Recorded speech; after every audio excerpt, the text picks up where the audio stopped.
Seperti yang sudah saya sampaikan di awal tadi, pemirsa, bahwa ketika sidang paripurna kembali dijalankan dan anggota DPR ini menyelesaikan masa resesnya kembali lagi menuju Senayan. Nah, mengenai hak angket ini menjadi menu ataupun salah satu menu utama yang dibahas dalam rapat paripurna kemarin, walaupun juga bukan satu-satunya.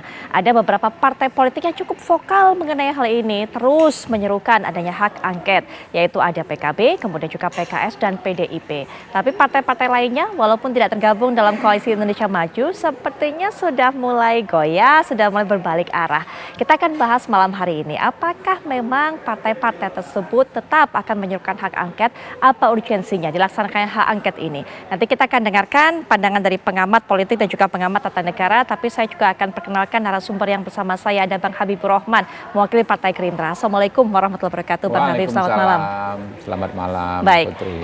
Untuk bisa melihat dari kacamata politik, ada Mas Khairul Umam juga menemani kita di sini. Assalamualaikum warahmatullahi wabarakatuh. Selamat malam, Putri. Mas Umam. Malam. Baik, nanti kita juga akan mendengarkan bagaimana sikap yang diambil oleh P3, tapi juga belum bergabung hingga saat ini. Kami masih terus melakukan komunikasi dengan perwakilan dari pihak P3, nanti juga akan bergabung untuk bisa melihat dari sudut hukum tata negara, Bang Margarito Kamis. Tapi kita ingin dengar terlebih dahulu informasi dari Bang Habib, pada saat sidang paripurna kemarin sebenarnya bagaimana dinamika pembahasan mengenai hak angket ini?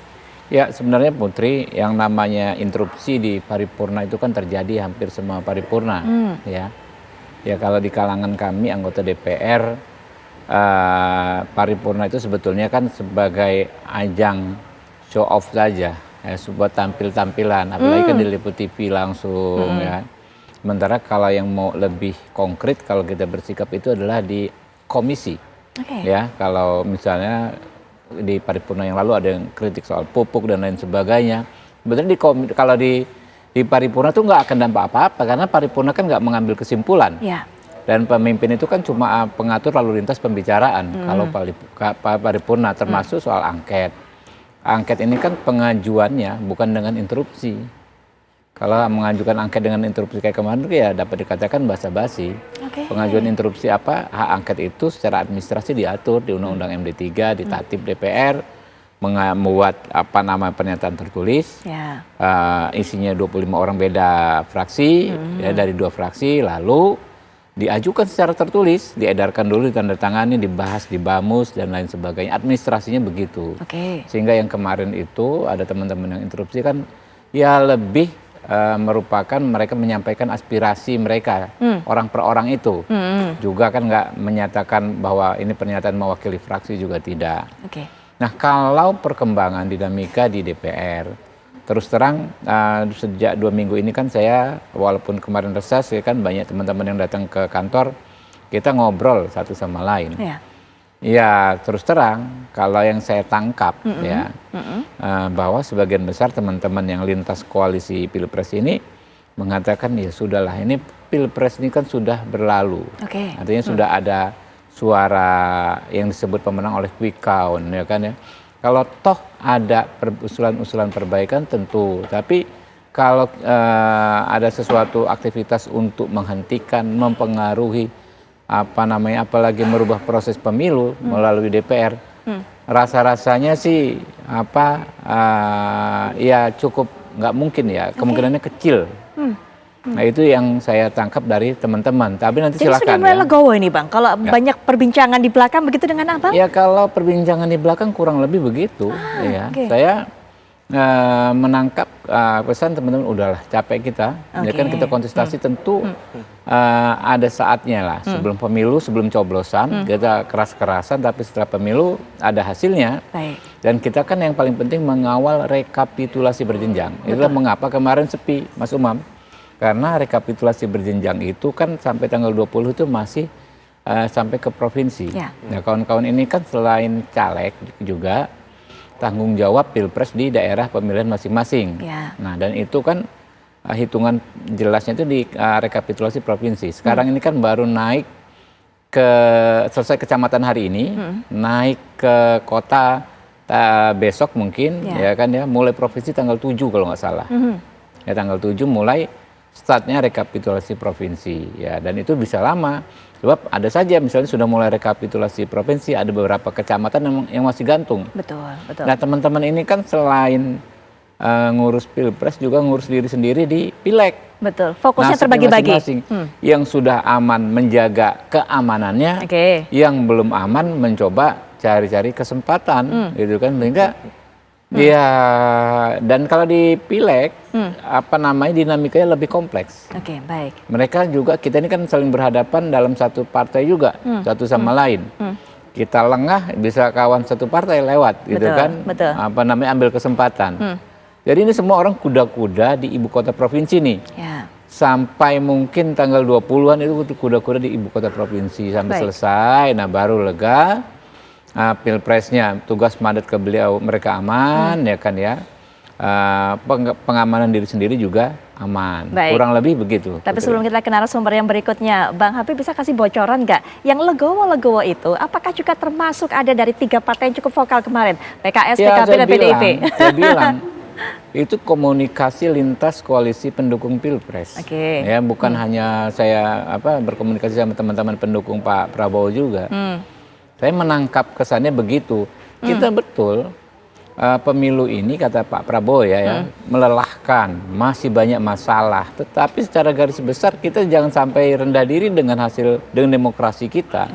Tetap saja ini sesuatu yang sangat syarat makna positifnya, gitu loh. Belum sempurna iya, tapi kita harus lakukan perbaikan.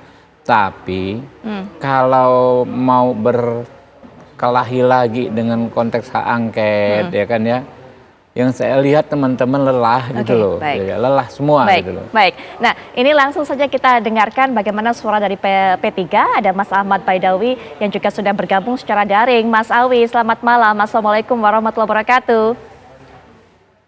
Waalaikumsalam, Putri. Baik. Ketua Habib, Mas Umam. Siap. Ketua. Mas Awi, di tengah sekarang. Bos Madura ini. Kalau beliau udah tenang, udah di Jakarta makanya. Kalau sekarang lagi fokusnya baik itu Mas Awi maupun juga P3 sedang mengawal kemudian rekapitulasi, penghitungan dan sebagainya. Tapi juga mengenai fokus soal hak angket ini gimana Mas Awi? P3 sikapnya, apakah termasuk yang sudah sebenarnya legowo dan juga sudah lelah lah kalau harus perang lagi mengenai hal ini? Atau sebenarnya masih termasuk partai politik yang juga ingin terus menggulirkan hak angket ini? Silakan Mas Awi. Sampai saat ini fraksi P3 belum bersikap apapun karena kami masih menghormati proses pemilu yang belum tuntas. Hari ini masih memasuki rekapitulasi penghitungan suara di tingkat provinsi. Dan sebagian besar anggota fraksi P3 masih di kabupaten-kabupaten dan hari ini sudah mulai ke provinsi untuk memastikan suara mereka tidak hilang.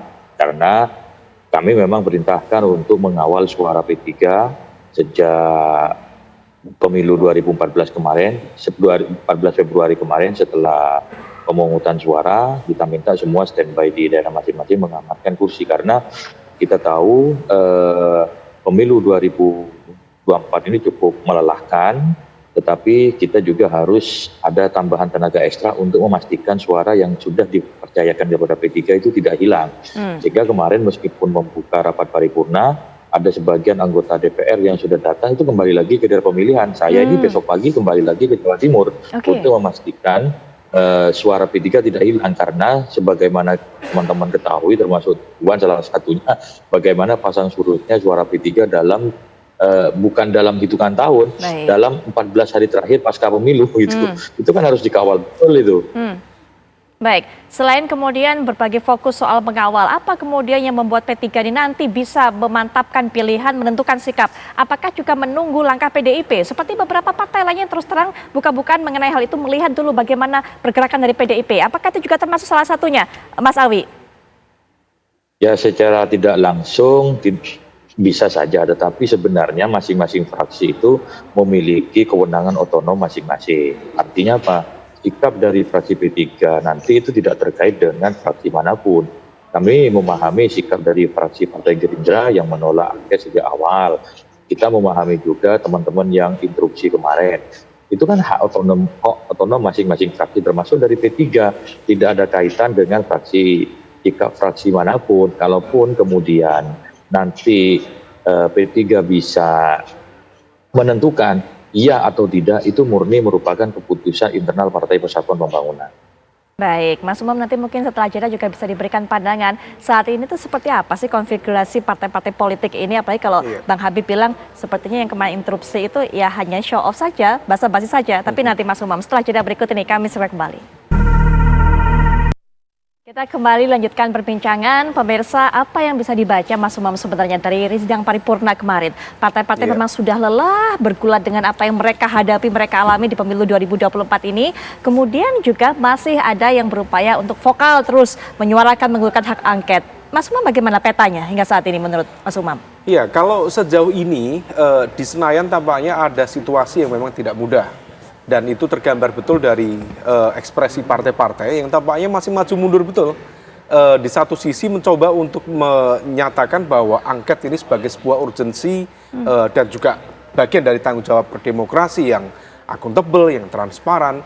Tetapi juga di saat yang sama tampaknya partai-partai politik juga sedang berhitung ulang. Karena bagaimanapun juga situasinya tidak mudah. Kalau misal kemudian targetnya adalah mencoba untuk membongkar kembali dalam konteks perolehan suara dan sebagainya di pemilu 2024, tampaknya memang ranahnya bukan di situ. Dan kalau misal kemudian ingin menggugat secara legal formal, juga bukan diangket, tetapi harus ke Mahkamah Konstitusi atau bahkan dalam konteks ini cukup di Bawaslu dalam konteks pelanggaran kepemiluan. Maka sebenarnya ini menjadi sebuah pertanyaan. Ini apakah kemudian menunjukkan political will yang genuine, ataukah sebenarnya ini adalah bagian dari sebuah gimmick yang kemudian digunakan sebagai bargaining position di hadapan pemerintahan yang baru. Karena diakui atau tidak, pemerintahan yang baru ini akan membutuhkan sebuah backup kekuatan yang cukup masif. Karena kalau misal akumulasi koalisi di 02, praktis kan kalau misal kita merujuk pada data hasil quick count ya, itu kan sekitar 42-45%. Sementara untuk mengamankan stabilitas politik, pemerintahan, terutama dalam fase transisi kekuasaan yang baru, maka pemerintah baru itu praktis harus memiliki sekitar 60% minimal. Atau bahkan sekitar 70% itu kalau misal mau titik aman. Nah kalau misal kemudian situasinya begitu, maka ini akan memunculkan sebuah interdependensi. Jadi sikap atau rasa saling membutuhkan antara misalnya Pak Prabowo atau Mas Gibran. Kalau misal kemudian nanti akhirnya diketok oleh penyelenggara pemilu sebagai pemenang Pilpres, dan di saat yang sama partai-partai politik yang kemarin berada di luar kubu 02, mereka juga membutuhkan ruang untuk masuk di pemerintahan yang baru. Nah, ini yang tampaknya membuat partai-partai tertentu, terutama partai-partai politik yang tidak memiliki gen politik sebagai kekuatan oposisi yang cukup genuine, cukup memadai, untuk menggunakan momentum ini sebagai bargaining position untuk mereka kemudian masuk di pemerintahan baru. Dan tampaknya itu sudah mulai terlihat statement-statement misalnya dari teman-teman di Nasdem itu kan juga agak ada double standard. Dalam satu sisi misalnya Pak Syahroni termasuk juga Pak Hermawi ya sebagai sekjen tampaknya seperti memberikan harapan, komitmen untuk menggunakan hak angket ini.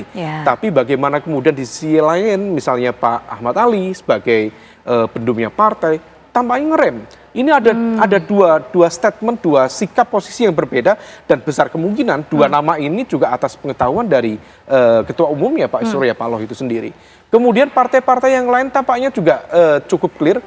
P3 sendiri rasanya tadi Om Awi ada di online, tentu akan memanfaatkan kesempatan ini sebagai bagian dari negosiasi sekaligus kompromi politik, setidaknya untuk mengamankan positioning dari P3. Karena kalau misal kemudian ada pergerakan yang tidak sesuai ekspektasi, dampaknya bukan sekedar semata-mata memperjuangkan dalam tanda kutip demokrasi, tetapi juga bisa berdampak pada keberadaan dan juga eksistensi partai, khususnya P3 di kancah kekuatan elit di Senayan, karena ini bisa bersifat zero sum game. Misal kalau kita merujuk data ya, quick count P3 itu 4,2%. Artinya ada 0,2% di atas parliamentary threshold 4%. Kalau misal kemudian situasi ini kemudian dijadikan sebagai ruang manuver, sementara kemudian berpotensi mengancam dalam tanda kutip keberadaan partai, maka rasa-rasanya P3 akan mencari titik aman itu untuk mengawal proses selanjutnya. Mas Umam, Kalaupun yang lain menyesuaikan. Yang tawar-menawar, bargaining position dan sebagainya, hanya mereka partai-partai politik yang tidak punya tradisi sebagai oposisi atau yang memang sudah cukup pengalaman. PDIP termasuk kategori itu, PKS termasuk kategori itu menurut Mas Umam? Ya, kalau PDIP sendiri ini juga menjadi sebuah pertanyaan besar ya. Dan uniknya teman-teman dari kubu 03 itu kan mencoba menunggu. Ini sikap dari PDIP sendiri seperti apa? Apakah statement Mas Ganjar kemarin itu merepresentasikan kekuatan PDIP? Ya. Ataukah itu sifatnya statement personal? Sementara di kubu 01 ingin melihat pergerakan PDIP seberapa serius. Nah, kalau misal PDIP sendiri tampaknya ada sebuah upaya rekalkulasi. Karena konteksnya ini bukan sekedar keselamatan partai, ada keselamatan pihak lain yang juga sedang dijaga betul di dalam konteks di dalam dinamika politik ya. Tentu ini bisa kaitannya sama konteks sebuah dinamika penegakan hukum, bisa terkait dengan keselamatan satu dua pihak tertentu yang impactnya bukan hanya pada nama baik personal yang bersangkutan, tetapi juga marwah kedaulatan partai itu sendiri. Nah, supaya kemudian tidak memunculkan efek domino secara politik yang cukup signifikan, maka kita bisa memahami bagaimana kemudian sikap maju mundur itu juga terlihat sangat clear terjadi di PDIP misalnya. Oleh karena itu statement dari salah satu fungsionalis kemarin di PDIP, ya secara terbuka dia mengatakan kita hanya petugas partai dalam tanda kutip, selama belum ada arahan dari partai maka tidak akan terjadi pergerakan. Artinya hal itu sebenarnya mengkonfirmasi bahwa ada semacam kevakuman sikap dari elit PDIP dalam konteks ini sebagai ketua umum adalah Bu Mega, tentu dengan segala pertimbangan ya, baik dalam konteks dinamika politik praktis maupun dalam konteks yang strategis ke depan. Saya kira situasinya akan sangat cair dan PKS sendiri tampaknya saya tidak berkeyakinan PKS akan tetap kuat menggenapkan 15 tahun menjadi partai oposisi. Ini adalah kesempatan yang baik terutama bagi PKS untuk bernegosiasi. Meskipun negosiasinya belum tentu juga dikabulkan. Barangkali akan tetap membuka ruang untuk komunikasi. Ya, pengamat hukum tata negara Bang Margarito Kamis juga sudah bersama kita di sini. Assalamualaikum warahmatullahi wabarakatuh. Malam Bang Margarito. Baik, Bang Margarito melihat pemilu yang sudah ada hasilnya juga real count sementara hingga saat ini rekapitulasi yang sedang terus berlangsung pileg pilpres. Apakah memang hak angket ini menjadi salah satu cara yang tepat untuk bisa menyuarakan ataupun juga menjawab segala pertanyaan dari partai-partai ataupun juga capres-capres yang merasa tidak puas dengan hasil sementara saat ini? Mbak Put, saya rasa di tempat ini kalau tidak salah saya bilang Undang-Undang 7/2017 tentang pemilu itu menghalangi hal ihwal pemilu untuk menjadi objek angket. Pak Habib itu yang bikin Undang-Undang 7/2017 ya, mulai dari perencanaan sampai dengan perselisihan hasil pemilu gitu, semua diatur. Ada yang apa yang saat ini dibicarakan dengan curang ya, walaupun ya sebenarnya terminologi yang digunakan oleh Undang-Undang Nomor 7 Tahun 2017 itu bukan curang, tapi pelanggaran. Pelanggaran itu ada pelanggaran administrasi, pelanggaran yang sifatnya bisa terstruktur, sistematis dan masif, begitu ya. Lalu ada sengketa proses, lalu kemudian ada perselisihan hasil. Itu 3 term yang diatur atau 3 hal yang diatur dalam Undang-Undang 7/2017. Semuanya disediakan cara menyelesaikannya. Pelanggaran administrasi misalnya, apapun yang dikategorikan terstruktur, sistematis, bla bla bla, Bawaslu. Proses Bawaslu juga, proses administrasi ya, pendaftaran bla bla bla bla, administrasi juga. Kalau Anda tidak setuju dan itu penyelesaian di Bawaslu, kalau Anda tidak setuju dan hasil yang diputuskan oleh Bawaslu, Anda sengketakan itu ke pengadilan TUN. Khusus mengenai hasil harus di Mahkamah Konstitusi. Itu pun ada catatan sebenarnya. Hasil yang dinilai mempengaruhi perolehan suara, mengubah peta perolehan suara dari kalah menjadi menang atau dari menang terus jadi kalah atau harus putaran kedua dan seterusnya. Itu yang disediakan di dalam Undang-Undang 7/2017 dan itulah kerangka hukum yang dipakai. Pertanyaannya adalah karena sekarang ini orang bicara mengenai bla bla bla angket dan semacam itu tadi, maka pertanyaannya adalah apakah orang-orang ini berpemilu tidak dengan menggunakan Undang-Undang Nomor 7 2017? Pasti tidak.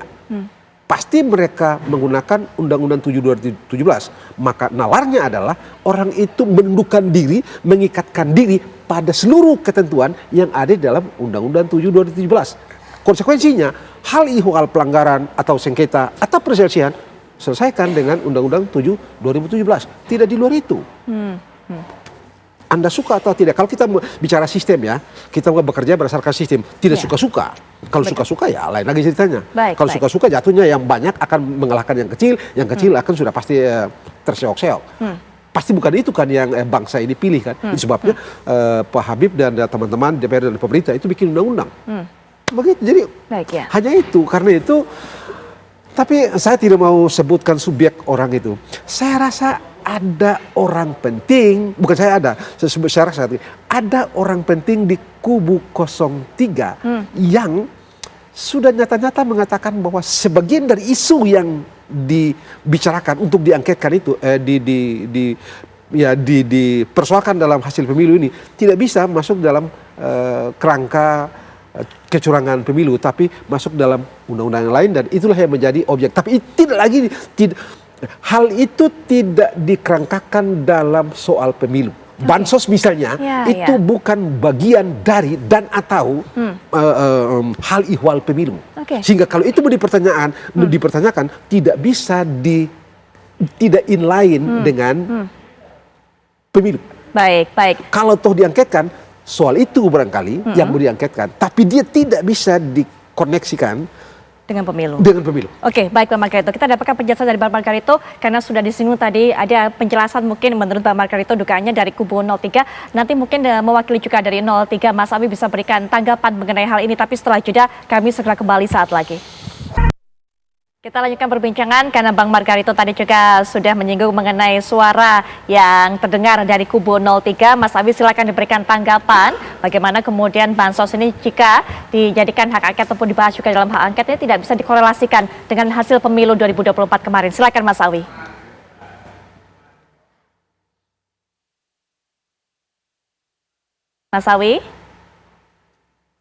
Mas Awi, mungkin masih di mute suaranya, kami tidak bisa mendengar. Ya, silakan Mas Awi. Ya, tadi sempat terputus, belum melengkap secara utuh yang disampaikan Bang Margarito, tapi setidaknya kami bisa memahami kaitannya dengan posisi 03. Apa yang terjadi di 03 itu menyerahkan kepada fraksi-fraksi di DPR, mendorong kepada fraksi-fraksi di DPR untuk menindaklanjuti kejanggalan-kejanggalan yang terjadi pada pemilu. Dan di sisi yang lain mereka, teman-teman kami di tim 03 pun juga memahami bahwa itu ranahnya fraksi-fraksi di DPR. Nah, fraksi-fraksi di DPR itu kan memiliki hak otonom masing-masing. Soal kemudian apakah hak yang digunakan dalam pengawasan pemilu, itu banyak. Ada pilihannya kalau ada penyakit hak angket, ada interpelasi, ada juga hak menyatakan pendapat. Kalau seandainya di antara 3 hak itu dipakai, itu konstitusional. Kalaupun di antara 3 hak itu tidak dipakai, bukan berarti DPR tidak bisa melakukan pengawasan. Bisa dilakukan pengawasan terkait dengan persoalan kepemiluan. Di DPR itu ada kan AKD yang bermitra kerja dengan penyelenggara pemilu, yakni Komisi 2 DPR RI. Jadi instrumen pengawasan di DPR itu kan sebenarnya tidak hanya hak angket, tidak hanya hak interpelasi, tidak hanya hak menyatakan pendapat, tapi juga hak pengawasan di komisi. Namun demikian, kami belum mau mendahului apa yang terjadi ataupun apa yang menjadi keputusan politik di DPR. Pengajuan resmi angketnya aja belum gitu kan. Karena kami sadar diri dari 03 bahwa pengajuan angket itu merupakan hak dari fraksi-fraksi. Sementara sampai hari ini belum ada fraksi yang mengajukan secara resmi. Setidaknya kami di P3 belum menentukan sikap. Gitu. Karena tadi fokus pada pengawalan rekapitulasi suara yang hari ini sudah memasuki rekapitulasi di tingkat provinsi. Baik, objek hak angket ini juga Bang Habib masih dipertanyakan karena tidak ada, memang belum partai-partai yang dengan jelas menentukan sikapnya. Tapi kalau tadi juga disinggung oleh Bang Margarito, bansos yang dibagikan pada saat masa kampanye kemarin mungkin juga akan disinggung-singgung dan juga dibahas sebagai objek hak angket dalam hal ini. Silakan Bang Habib. Ya, pertama saya sepakat dengan Bung Awi ya. fungsi pengawasan kita itu kan sebetulnya melekat dalam aktivitas kedewanan sehari-hari. Ini mulai masuk masa sidang, semua komisi akan mulai agendanya masing-masing ya, dengan mitranya masing-masing. Tadi disebutkan Komisi 2 tentu dengan mitra penyelenggara pemilu. Lalu ada komisi-komisi yang mempunyai mitra kementerian atau mitra aparat penegak hukum seperti komisi saya, Komisi 3. Pastinya hal apapun kalau ada rapat kerja dalam minggu-minggu ini, mungkin dengan kepolisian, dengan kejaksaan, ada yang dengan TNI di Komisi 1, hal sekecil apapun bisa disampaikan oleh masing-masing anggota komisi tersebut. Ya nanti ada ini. Jadi semua keluhan, semua tuduhan, semua kecurigaan bisa disampaikan di situ. Itu kan artinya fungsi pengawasan dalam konteks DPR ya bisa berjalan. Nah, jadi nggak ada masalah terkait bansos ya. Memang saya juga mendengar pernyataan Prof. Mahfud dalam salah satu podcast bahwa bansos itu kalau mau dipersoalkan juga relevansinya dengan pemilu hampir nggak ada. Kenapa? Bansos itu disepakati oleh para partai politik melalui anggaran, ya kan, anggaran yang dilakukan bersama. Dan ketika kemarin bansos disampaikan kepada masyarakat, kita juga rame-rame ngomong, kita semua tuh partai politik ngomong, wah itu jangan dikaitkan dengan kementerian tertentu atau dengan sosok tertentu, presiden misalnya, karena kami juga ya partai kami misalnya Partai Gerindra punya andil dalam penentuan pembagian bansos tersebut. Kami yang menyetujui anggarannya, ya, sehingga ya pastinya kalau hanya itu hampir nggak mungkin juga menjadi peluru dalam hak angket. Ya. Tapi memang dalam konteks prosedur formil, ya silahkan saja apabila ada teman-teman ya yang ingin mengajukannya, ya dipersilahkan. Tapi nantinya ya kan akan yang namanya tawaran tersebut akan dibahas oleh masing-masing fraksi. Ini ada 25 orang mengajukan, masing-masing fraksi akan membahas. Di masing-masing fraksi itu kan ada anggota-anggota pasti isinya manusia, anggota-anggota DPR. Yang saya bilang dalam konteks interpersonal, ya saya bertemu teman-teman kurang lebih semangatnya Mbak ya, oke kita melakukan perbaikan, tapi ya apa dengan hak angket? Karena mengingat tugas-tugas kita kedewanan kita kan cukup padat, mulai dari undang-undang yang belum disahkan, hutang kita pengesahan undang-undang ya, kemudian juga tugas pengawasan, belum lagi ada kunker kunjungan kerja spesifik ya, lalu ada kunker ke luar negeri ya. Apakah 8 bulan ini bisa maksimal? Tambah lagi nih anggota DPR-nya ada 2 Mbak sekarang Mbak, ya kan? Ada yang terpilih kembali, ada yang nggak terpilih kembali. Jumlahnya mungkin 60-40, itu faktor juga. Yang tidak terpilih kembali itu sekitar 60% ya? 40%, mungkin bisa lebih. Sementara sekitar 40%, ya kan? Wow. 60-40 itu memasuki Ramadan ya, biasanya kita yang Muslim, kita kalau Ramadan kita umroh ya kan ya, ibadah, apalagi setelah memenangkan pertarungan yang begitu melelahkan ya kan, 5 tahun sekali. Ya, saya juga rencana umroh gitu kan. Umroh kan minimal 9 hari ya kan. Ya nggak terpilih mungkin memilih i'tikaf di masjid ya kan. Tapi katanya yang saya kan baru sekali di DPR. Di saat-saat seperti ini teman-teman yang belum beruntung lanjut kembali agak jarang ke kantor gitu kan. Agak-agak jarang ke kantor. Katanya infonya begitu, karena kalau tadi takut-takutin PAW segala macam nggak takut lagi, memang nggak lanjut ya kan. Iya kan. Ya ini realitas parlemen. Ya, jadi kami ya silahkan saja ada teman-teman yang ingin menginisiasi segala macam, tapi kami juga punya hak untuk menyampaikan apakah urgent nggak nih, ya kan? Hak angket ini. Apa nggak lebih baik kita maksimalkan waktu 8 bulan ini, ya kan? Kita selesaikan kewajiban-kewajiban kita yang lain, gitu kan ya. Jadi nggak ada dikotomi yang antagonis lah antara dua hal ini, sama-sama bagus lah. Iya, dengan kondisi realitas seperti yang diceritakan oleh Bang Habib tadi, Mas Umam, artinya ini sepertinya hanya ya gimmick-gimmick yang dilempar begitu saja untuk tes-tes bagaimana kondisi di lapangan begitu, karena sepertinya juga akan layu sebelum berkembang. Iya, kalau misal kita cermati, ini kan praktis kan kalau misal dihitung dari sejak momentum Pak Ganjar ya menyampaikan statement pertama itu, maka praktis ini udah lebih dari 3 minggu. Dan harusnya kalau misal kemudian ini masyarakat sipil ya secara umum itu kan yang diharapkan ingin tahu sebenarnya materi kebijakan yang diajukan dalam konteks investigasi melalui angket itu apa saja, targetnya siapa. Kalau misal kemudian konteksnya targetnya adalah misalnya apakah KPU ataukah Bawaslu ataukah DKPP ataukah memang presiden. Nah, presiden misalnya dalam tupoksi yang mana dalam konteks kepemiluan yang akan diangketkan itu. Nah, itu semua kita itu juga ingin melihat materi dokumen yang akan diusulkan itu.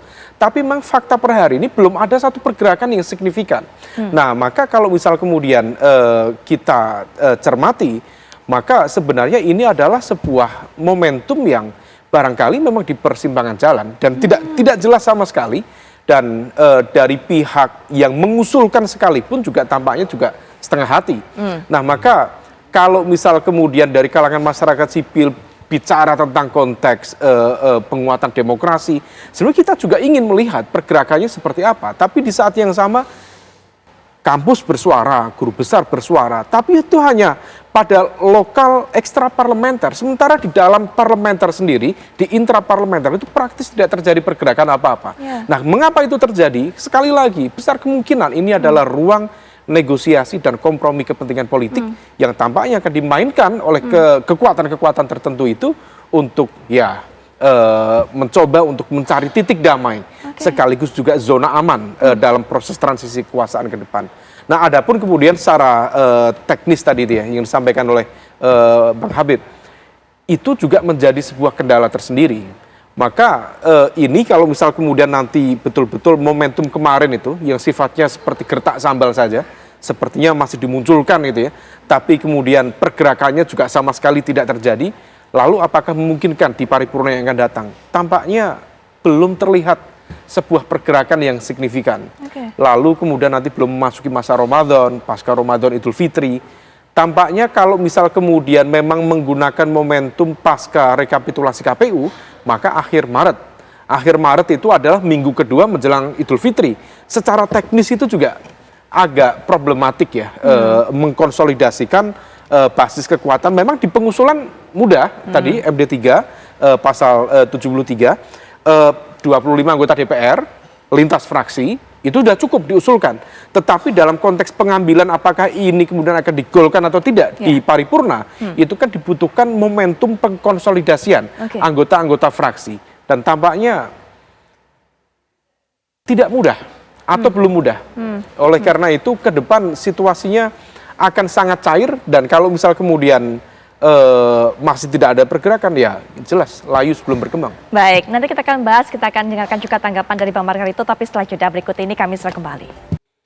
Baik, kita akan bahas juga sebenarnya apa hak angket itu yang saat ini begitu ramai diperbincangkan. Anda bisa baca, kami sajikan faktanya, kami jelaskan definisi dari hak angket.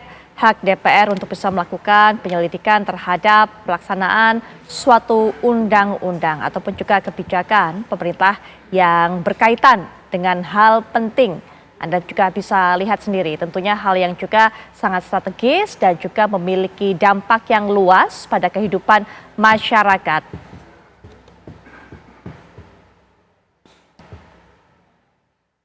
Baik, Bang Margarito, kita juga perlu untuk bisa mengedukasi masyarakat. Kita ingin sekali Bang Margarito menjelaskan saat ada sengketa dari hasil pemilu dibawa ke MK, seperti apa timelinenya, yang juga ini nanti menentukan apakah masih penting kemudian diajukan hak angket, seperti apa kemudian waktu penyelesaiannya. Iya, kalau di timelinenya kan tanggal 20 nanti, 20 Maret ini kan KPU kita, KPU Nasional akan mengumumkan hasil pemilu ini baik presiden maupun DPR gitu ya.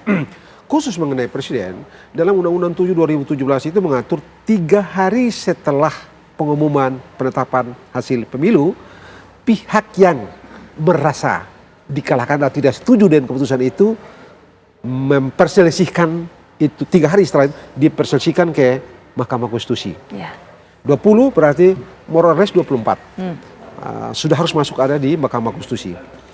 Undang-undang itu memberikan hak kepada mereka untuk memperbaiki permohonan itu dalam waktu 3 hari setelah Mahkamah Konstitusi menerima.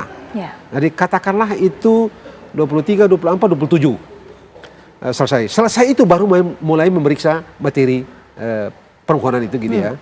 Di Undang-Undang Nomor 7 Tahun 2017 itu mengatur bahwa pemeriksaan perselisihan hasil pemilu, penetapan hasil pemilu itu adalah 14 hari.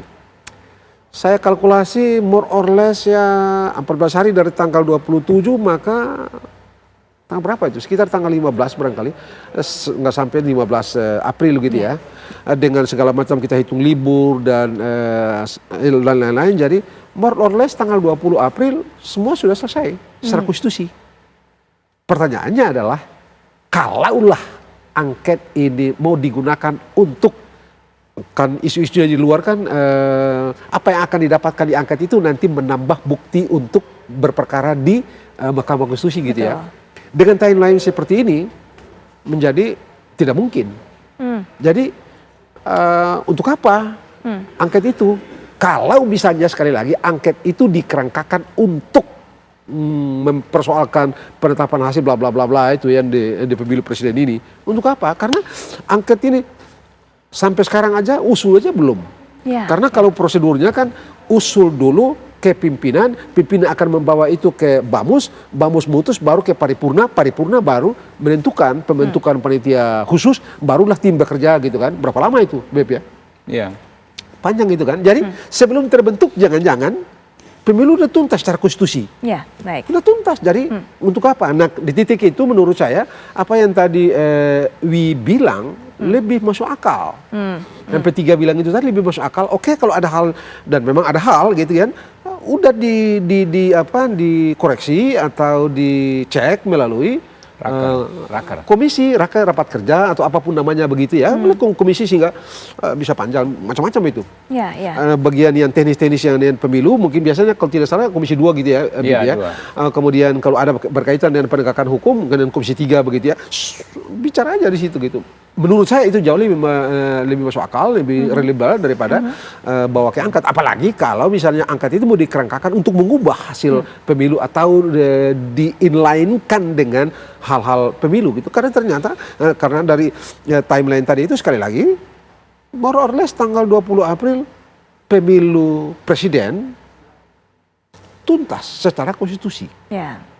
Kurang lebih gitu, tuntas secara konstitusi. Sehingga kalaulah ada ekspektasi, ada intensi menggunakan hal ihwal yang ditemukan di dalam angket itu untuk menambah senjata bukti atau apapun namanya di Mahkamah Konstitusi, menjadi gak relevan. Ya, baik. Begitu itu, Mbak. Ya, kesempatan terakhir juga di segmen ini bagi para narasumber untuk bisa memberikan pernyataan penutup. Silakan dari Mas Awi dulu terlebih dahulu. Silakan Mas Awi. Ya, pemilu 2024 sudah selesai. Tinggal hari ini di proses akhirnya, yakni rekapitulasi yang secara berjenjang dilakukan di semua tingkatan. Nah, kalaupun kemudian ada hal-hal yang sifatnya pelanggaran itu sudah ada mekanismenya, ada di Bawaslu terkait sengketa proses mengenai hasil di Mahkamah Konstitusi.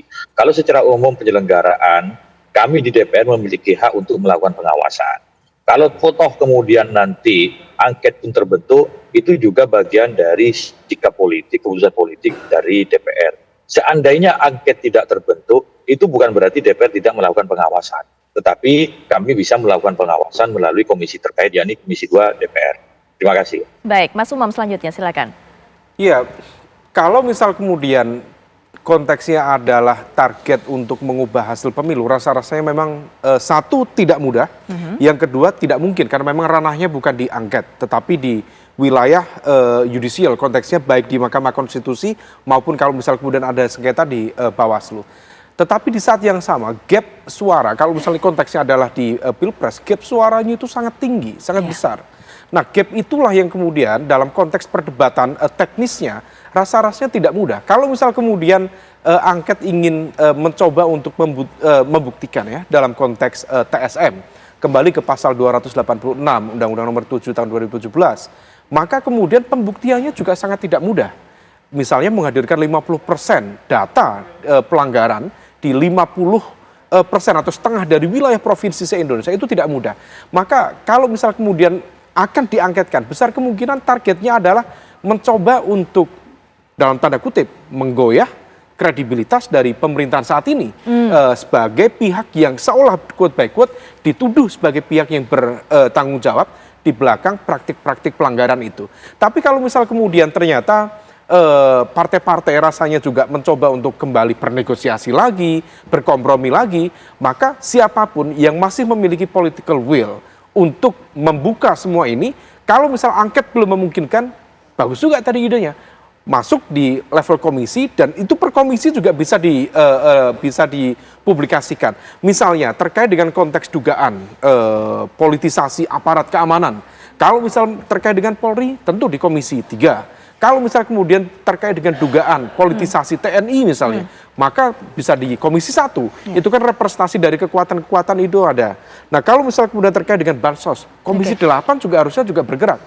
Kalau misal memang ternyata dalam proses rapat kerja atau rapat dengar pendapat, ternyata pihak-pihak tadi diduga tidak kooperatif, kurang begitu responsif, maka itu menjadi legitimasi baru untuk kemudian dibawa ke paripurna, untuk kemudian dibentuk dalam format yang jauh lebih kuat bernama angket. Tapi kalau misal kemudian bisa dioptimalkan dengan fungsi-fungsi pengawasan di level komisi, rasa-rasanya itu lebih tangible, lebih visible di konteks jangka dekat ini. Tapi kalau misal ternyata pergerakannya menjadi semakin dinamis, ya bisa saja meskipun tampaknya masih mencoba untuk negosiasi. Dan itu fakta sudah di depan mata, banyak yang kemudian diam, dan diam adalah tanda ingin dilobi. Baik, terakhir Bang Habib, silakan. Ya, istilah hukumnya itu kan diam itu rever working, artinya mengabaikan hak untuk menggugat. Jadi kan prosesnya sebetulnya kalau ingin mempersoalkan kecurangan itu yang paling relevan itu di Bawaslu. Batas akhir pengajuan proses ya pelanggaran administrasi pemilu adalah hari H pencoblosan.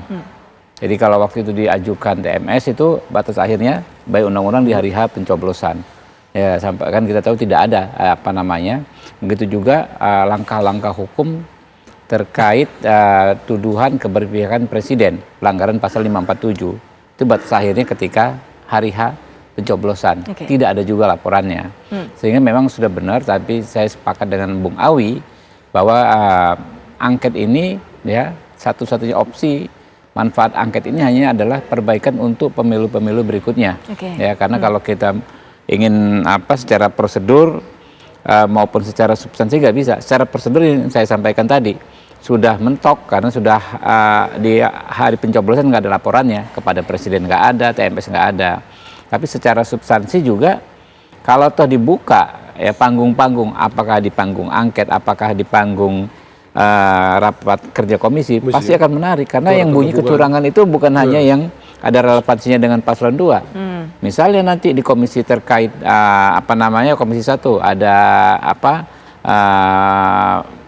persoalan panja tanda tangan itu fakta integritas PJ Bupati Sorong yang memenangkan Pak Ganjar. Kemudian di komisi yang mitranya misalnya Kementerian Desa dan Kementerian Tenaga Kerja. Pasti bunyi juga soal dugaan digunakannya dua kementerian itu untuk paslon Amin. Ya kan juga Kementerian Sosial ya, komisi yang mitranya Kementerian Sosial, Pak.